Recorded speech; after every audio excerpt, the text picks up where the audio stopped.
बिस्मिल्लाहिर्रहमानिर्रहीम। अस्सलाम वालेकुम नाज़रीन, आप देख रहे हैं बदलो और मेरा नाम राय साकिब है। नरीन, आज के शो की स्टोरीज में पहले आपकी खिदमत में गोशगुजार कर दूं। सबसे पहले तो आज ज़रा पाकिस्तान की सियासत पे बात करेंगे।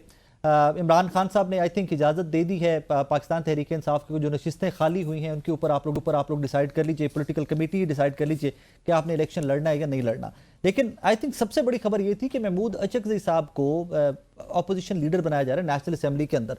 सवाल यहाँ पर यह पैदा होता है कि इमरान खान साहब की जमात को, पाकिस्तान तहरीक इंसाफ को इतना वोट पड़ता है पूरे पाकिस्तान से, लाता दर्जनों एमएनएज हैं उनके। एक उमर अयूब साहब के बाद पाकिस्तान तहरीक इंसाफ में कोई एक भी ऐसा एमएनए मौजूद नहीं जिसके ऊपर इमरान खान साहब एतमाद करके उनको अपोजिशन लीडर बना सके। एक इत्तेहादी को अपोजिशन लीडर बना रहे हैं, महमूद अचकज़ई साहब को अपना अपोजिशन लीडर बना रहे हैं, जिसके बारे में मुराद सईद साहब और इमरान खान साहब माजी में क्या व्यूज रखते थे मुझे आपको बताने की जरूरत नहीं, वी ऑल नो दैट।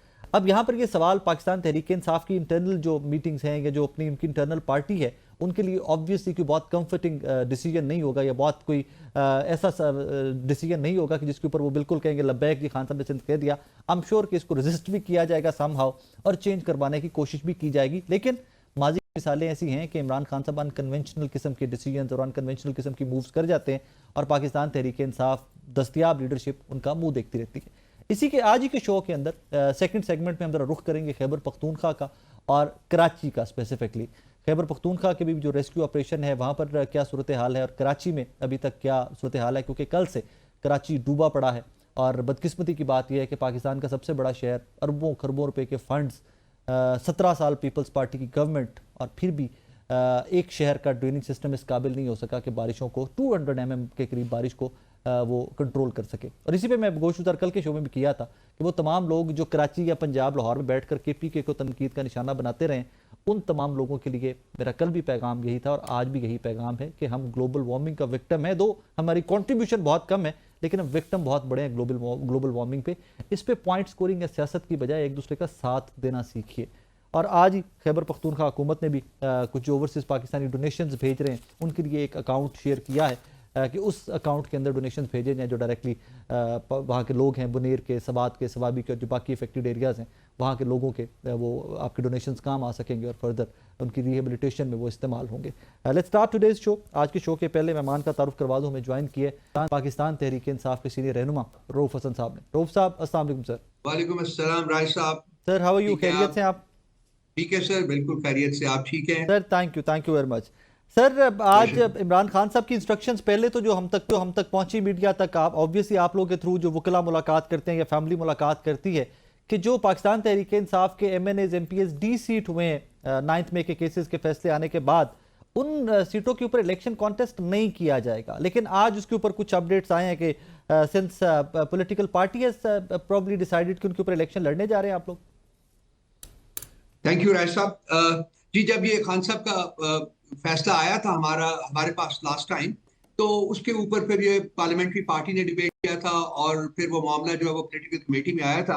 तो हमने रिकमेंडेशन की थी पार्लियामेंट्री पार्टी और हमने ज्वाइंटली कि जी इस फैसले को रिकंसिडर किया जाए। तो ये फैसला, ये हमारी सबमिशन जो थी, रिक्वेस्ट जो थी, वो आज खान साहब के पास गई थी। तो उन्होंने ये मामला जो है वो पॉलिटिकल कमेटी के ऊपर डाल दिया है कि जी आप फैसला करिए कि आपने इलेक्शन लड़ना है कि नहीं लड़ना। और पॉलिटिकल कमेटी की मीटिंग आज रात बजे होगी जिसमें हतमी फैसला किया जाएगा, जिससे कि आपको आगाह किया जाए। रऊफ साहब, सिंस यू सेड कि आप लोगों ने ही रिक्वेस्ट की थी इमरान खान साहब से कि अपने फैसले के ऊपर नजरसानी करें कि इलेक्शन लड़ना है या नहीं लड़ना, पॉलिटिकल कमेटी ने या आपकी पार्लिमानी कमेटी ने रिक्वेस्ट की थी, सिंस इमरान खान साहब ने वापस बॉल आपके कोर्ट में फेंक दी कि आप लोग डिसाइड कर लें, सो नजर आ रहा है कि आप लोग इलेक्शन लड़ने जा रहे हैं। लेकिन सर यही ROs, यही इलेक्शन कमीशन, यही पुलिस, यही इंतजामिया जिसके ऊपर बार बार पाकिस्तान तहरीक इंसाफ कह चुकी है कि हम इन पे एतमाद नहीं है, ये फ्री एंड फेयर इलेक्शन नहीं करवा सकते, उन्हीं की मौजूदगी में दोबारा से इलेक्शन में जाना, election sir how it all is decoded, जरा प्लीज हमें समझा दीजिए। बहुत मुनासिब सवाल है आपका राय साहब। देखिए, हमने असेंबलीज से इस्तीफा दे के भी देखा हुआ है सर। हमने पंजाब और KP की असेंबलीज को डिसॉल्व करके भी देखा हुआ है और उसके बाद वो सब कुछ देखा जो कि हम अपने वाइल्डेस्ट ड्रीम्स में भी इमेजिन नहीं कर सकेंगे कि पाकिस्तान का आईन जो है इतना ब्लेटेंटली फ्लाउट किया जाता है, इतना ब्लेटेंटली वायलेट किया जाता है। इसलिए ये जब मामला अब आया तो एक तो आप ये जो हमारी इलेक्शंस की कॉन्स्टिट्यूंसीज है उसको 2 हिस्सों में डिवाइड कर लीजिए सर। एक तो वो जो कि जहां मियां अजहर साहब वफात पा गए हैं और दैट्स हिज सोल, तो वो एक कॉन्स्टिट्यूंसी है जो कि खाली हुई है, उसमें तो इलेक्शन लड़ने के बारे में ना लड़ने के बारे में कभी बात नहीं हुई, वो इलेक्शन तो लड़ा जाएगा। ठीक है। अब आता है दूसरा, जहां कि हमारे लोगों को अनकॉन्स्टिट्यूशनली एंड इलीगली डिस्क्वालीफाई किया गया है। इस सिलसिले में खान साहब ने अपने इनिशियल अहकाम जो थे वो बताए थे। बिल्कुल। हम फील करते हैं जो हमारे जो कॉन्स्टिट्यूंसी पॉलिटिशियंस हैं उन सब की राय ये है कि हमें अपनी स्पेस जो है वो सीट नहीं करनी चाहिए।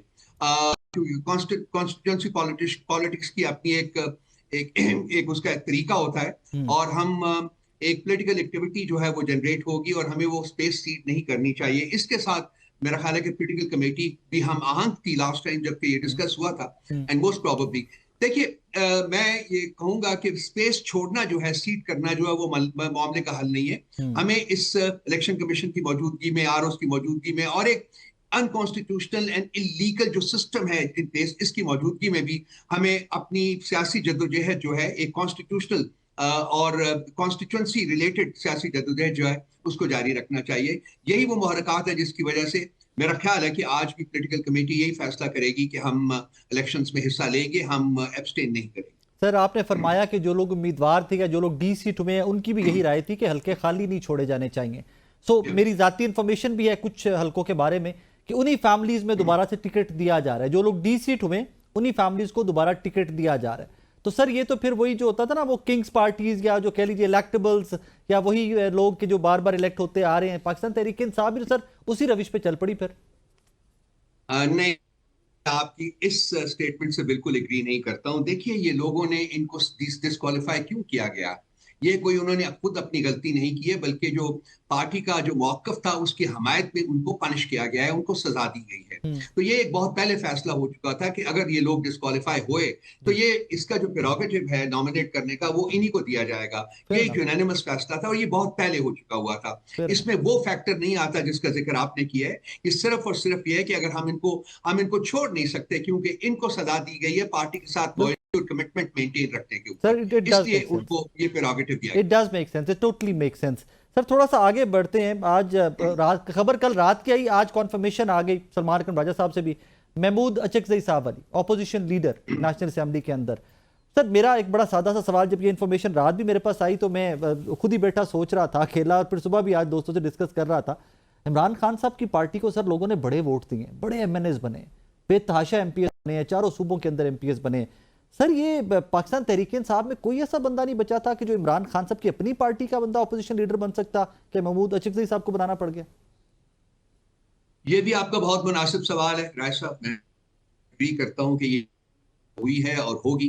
मेरा ख्याल है कि आज रात को भी ये बहस होगी, लेकिन खान साहब ने फैसला किया है उसके भी मैं फील करता हूं कि उसमें एक पॉलिटिकल विजडम का आंसर मौजूद है। जी। हमारे लोगों को तो ये फौरी तौर के ऊपर पकड़ लेते हैं, ऐसे खींच लेते हैं, पता ही नहीं चलता कहाँ रखा है, कहाँ नहीं जगह, उनको बड़ा आसान काम हो गया हुआ है पीटीआई के मेंबरान को, पीटीआई के कमिटेड लोगों को पनिश करना। लेकिन मेरा ख्याल है कि अचकजई साहब को वो इतना आसान नहीं होगा। सो मैं फील करता हूं कि इसमें एक पॉलिटिकल विजडम का आंसर है। ये नहीं वजह कि हमारे पास लोग नहीं है, हमारे पास बहुत कॉम्पिटेंट लोग हैं, हमारे पास बहुत कमिटेड वर्कर्स हैं और वो डिजर्व भी करते हैं कि उनको लेकिन ये जो असाइनमेंट है which is leader of the opposition, मेरा ख्याल है इसके लिए पॉलिटिकल विजडम का आंसर है, उसको ओवरलुक नहीं किया जा सकता। अचकजई साहब को नॉमिनेट आज उसको भी हम डिबेट करके उसको भी कंफर्म करेंगे। मेरा ख्याल है कि इसमें पार्टी के लिए और मुल्क में आइन और जमहूरियत की बहाली के लिए एक फायदामंद ये फैसला साबित होगा in the medium to long run. Sir being in Islamabad, being student of journalism and political affairs, मैं अक्सर कवर करता हूँ अचकजई साहब की प्रेस कॉन्फ्रेंस भी खुद जाता हूँ जहाँ पर कहीं पे होती हैं। ऑब्वियसली बाकी पॉलिटिकल पार्टीज को भी कवर करना पड़ता है। सर अचकजई साहब तो बड़े हार्ड लाइनर हैं, असेंबलीज छोड़ देंगे, इस्तीफे दे देंगे अगर वो अपोजिशन लीडर होंगे इन दीज सर्कमस्टांसेस।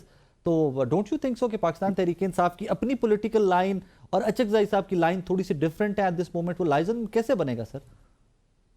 देखिए ये कंसल्टेशन से मामला आगे बढ़ेंगे। अगर अचकजई साहब के अपने हो, देखिए मेरे भी कुछ अपने पर्सनल व्यूज होते हैं, लेकिन वो सब्सिडियंट होते हैं टू पार्टी व्यूज। अगर मैं पार्टी में हूँ, पार्टी का मेंबर हूँ या पार्टी का कोई ऑफिस होल्डर हूँ, तो वो तमाम सब्सिडियंट हो जाते हैं। अचकजई बिल्कुल होंगे, आप सही कह रहे हैं, लेकिन जो लीडर ऑफ द ऑपोजिशन उसने अगर वो बनेंगे, जब वो टेक ओवर करेंगे तो उन्होंने पार्टी को साथ लेके चलना है और पार्टी की मेजॉरिटी व्यू को साथ लेके चलना है। तो मेरा नहीं ख्याल कि वो अपने तई वो बहुत पुराने और एक्सपीरियंस सियासतदान हैं, वो अप्स एंड डाउन सियासत की जानते हैं। मेरा नहीं ख्याल कि वो अपने तय फैसले करेंगे, बल्कि मेरा ख्याल है कि वो तमाम हमारी जो पार्टीज हैं, जो हमारा प्लेटफॉर्म है उसके ऊपर तहरीक बहाली आईन पाकिस्तान, उन तमाम मकातब फिक्र को, उन तमाम लोगों को साथ लेके चलेंगे। तो मुझे इस किस्म का कोई खौफ जो है वो नहीं महसूस हो रहा कि वो अकेला कोई रोल जो है वो इस किस्म का वो डिसीजंस लेंगे या इस किस्म का कोई रोल परफॉर्म। सर मेरे मिजाज के भी मुखालिफ सवाल है, तो मैं इसीलिए पहले अपोलोजाइज कर रहा हूँ आपसे कि मैं भी इस मिजाज का नहीं हूँ आदमी कि मैं इस तरह के सवाल करूँ, but it's very relevant. Sir Mahmood Achakzai साहब के बारे में, इमरान खान साहब के माजी की थॉट्स आज ही मैंने सुनी, काफ़ी से जगहों पे सुनी। वो मुराद सईद साहब की थॉट्स महमूद अचकज़ई साहब के बारे में सुनी। सर महमूद साहब तब गलत थे या खान साहब और मुराद सईद साहब गलत थे, और आज भी महमूद साहब ठीक हैं तो खान साहब उस ट्रैक पे आ गए हैं? थोड़ा सा इसको भी प्लीज एक्सप्लेन कर दें मेरे व्यूअर के लिए। हाँ, आपका सवाल मुश्किल है। देखिए, लीडर वो होता है जो कि और हालात के बदलने के साथ पॉलिसीज को अडेप्ट करे, अप्रोच को अडेप्ट करे। आज जो फैसले रेलिवेंट हैं, राय साहब आप जानते हैं, आप खुद भी एज यू सेड योरसेल्फ कि आप भी पॉलिटिकल साइंस के तालिब इल्म रहे हैं, हिस्ट्री को जान, इस मुल्क की सियासी तारीख आपने हिफज की हुई है। तो मेरा ख्याल है कि आज जो रियलिटीज ऑन ग्राउंड हैं, शायद वो 10 दिन के बाद वो रियलिटीज ऑन ग्राउंड ना रहे। लीडर जो होता है, सियासत जो होती है, वो अडेप्ट करने का नाम है। वो वक्त बदलते हालात के साथ अपने आप को अडेप्ट करने का नाम। आज मैं फील करता हूं कि अचकज़ई साहब और खान साहब में अगर कोई डिफरेंसेस थे तो आज के कॉन्टेक्स्ट में वो डिफरेंसेस एग्जिस्ट नहीं करते, और यही मुराद सईद साहब और अचकज़ई साहब के बारे में अगर कोई डिफरेंसेस थे तो मेरा नहीं ख्याल कि वो इतनी इंपॉर्टेंस और रेलेवेंस आज के दौर में रखते हैं। आज जरूरत है कि तमाम पॉलिटिकल फोर्सेस जो मुल्क की हैं, जो जमहूरियत पसंद फोर्सेस हैं, वो एक प्लेटफॉर्म के ऊपर इकट्ठे होके आइन, कानून और जमहूरियत की बहाली के लिए जद्दोजहद करें। इसमें किसी के बारे में डिस्क्रिमिनेट करने की जरूरत नहीं है कि जी पास्ट में ये था, पास्ट में ये नहीं था, इसलिए ये नहीं हो सकता और ये हो सकता है। नहीं, जरूरत किस अमर की है? सबसे ज्यादा इंपॉर्टेंट और सेंट्रल चीज क्या है कि इस मुल्क में आइन, कानून और जमहूरियत की बहाली हो। और मेरा ख्याल है कि उसमें अचकज़ई साहब का रोल जो है वो किसी से कम नहीं होगा, बल्कि सबसे ज्यादा होगा, क्योंकि वो जमहूरियत के पासदार रहे हैं हमेशा से और वो उसके लिए लड़ाई लड़ते रहे। सर मैंने जो अगला सवाल करना था उसके लिए ये बैकग्राउंड बनाया था मैंने। सर मैंने देखा इस मुल्क के अंदर दो वो सियासी जमातें कि जो डेकेड्स में एक दूसरे के अगेंस्ट खड़ी आई, Peoples Party and PMLN। Eventually हमने देखा कि वो इक्तदार में शराकतदार भी बनी। कल को सर अगर इन्हीं पॉलिटिकल पार्टीज में से कोई बंदा आपके स्टांस पे आके खड़ा हो जाता है, एक बार फिर से वोट को इज्जत दो का नारा लग जाता है, तो बीइंग पाकिस्तानी क्या मैं ये एक्सपेक्ट कर सकता हूं कि इमरान खान साहब, रऊफ हसन साहब, पाकिस्तान तहरीक इंसाफ या नवाज शरीफ साहब की पार्टी या जरदारी साहब की पार्टी, अगर वो भी डेमोक्रेसी की जिद्दोजहद में आके खड़ी हो जाती है, तो आप लोग इकट्ठे खड़े होते नजर आ जाए कहीं? सियासी ताकत के साथ डेफिनेटली इस कंसिडर किया जा सकता है, लेकिन हमारे पास ये सियासी ताकतें नहीं है। आप पीपल्स पार्टी और PMLN ये सियासी जनाजे हैं जो अपना बोझ उठाए फिर रहे हैं, और ये जिस तरीके से इक़्तिदार में आए हैं, पहले तो उसके बारे में जाके ये ना कन्फेशनल स्टेटमेंट दें कि इन्होंने क्या किया है, और वो नुक्ता आगाज होगा इस किस्म के किसी थॉट प्रोसेस के लिए कि क्या इनके साथ किसी किस्म की कोलैबोरेशन की जा सकती है कि नहीं। लेकिन ये नहीं करेंगे क्योंकि इनकी सियासत पाकिस्तान से खत्म हो चुकी है। ये अब कुलियतन सियासी जनाजे बन चुके हुए हैं। इन्होंने जो किया इस मुल्क के साथ, जिस तरीके से ये इक़्तिदार में आए हैं और उसकी वजह से जलीलो ख्वार हो रहे हैं विद एवरी पासिंग डे, मेरा नहीं ख्याल कि जी ये इस किस्म के किसी चीज के बारे में सोच भी सकेंगे या हम इसको सोच सकेंगे। लेकिन नुक्ता आगाज जैसा कि मैंने अर्ज किया आपसे, वो ये है कि पहले ये अपने गुनाहों की माफी मांगे कौम से। नाज़रीन यहाँ पे वक्त हुआ एक ब्रेक का। ब्रेक के बाद वापस आपकी खिदमत में हाजिर होते हैं, हमारे साथ।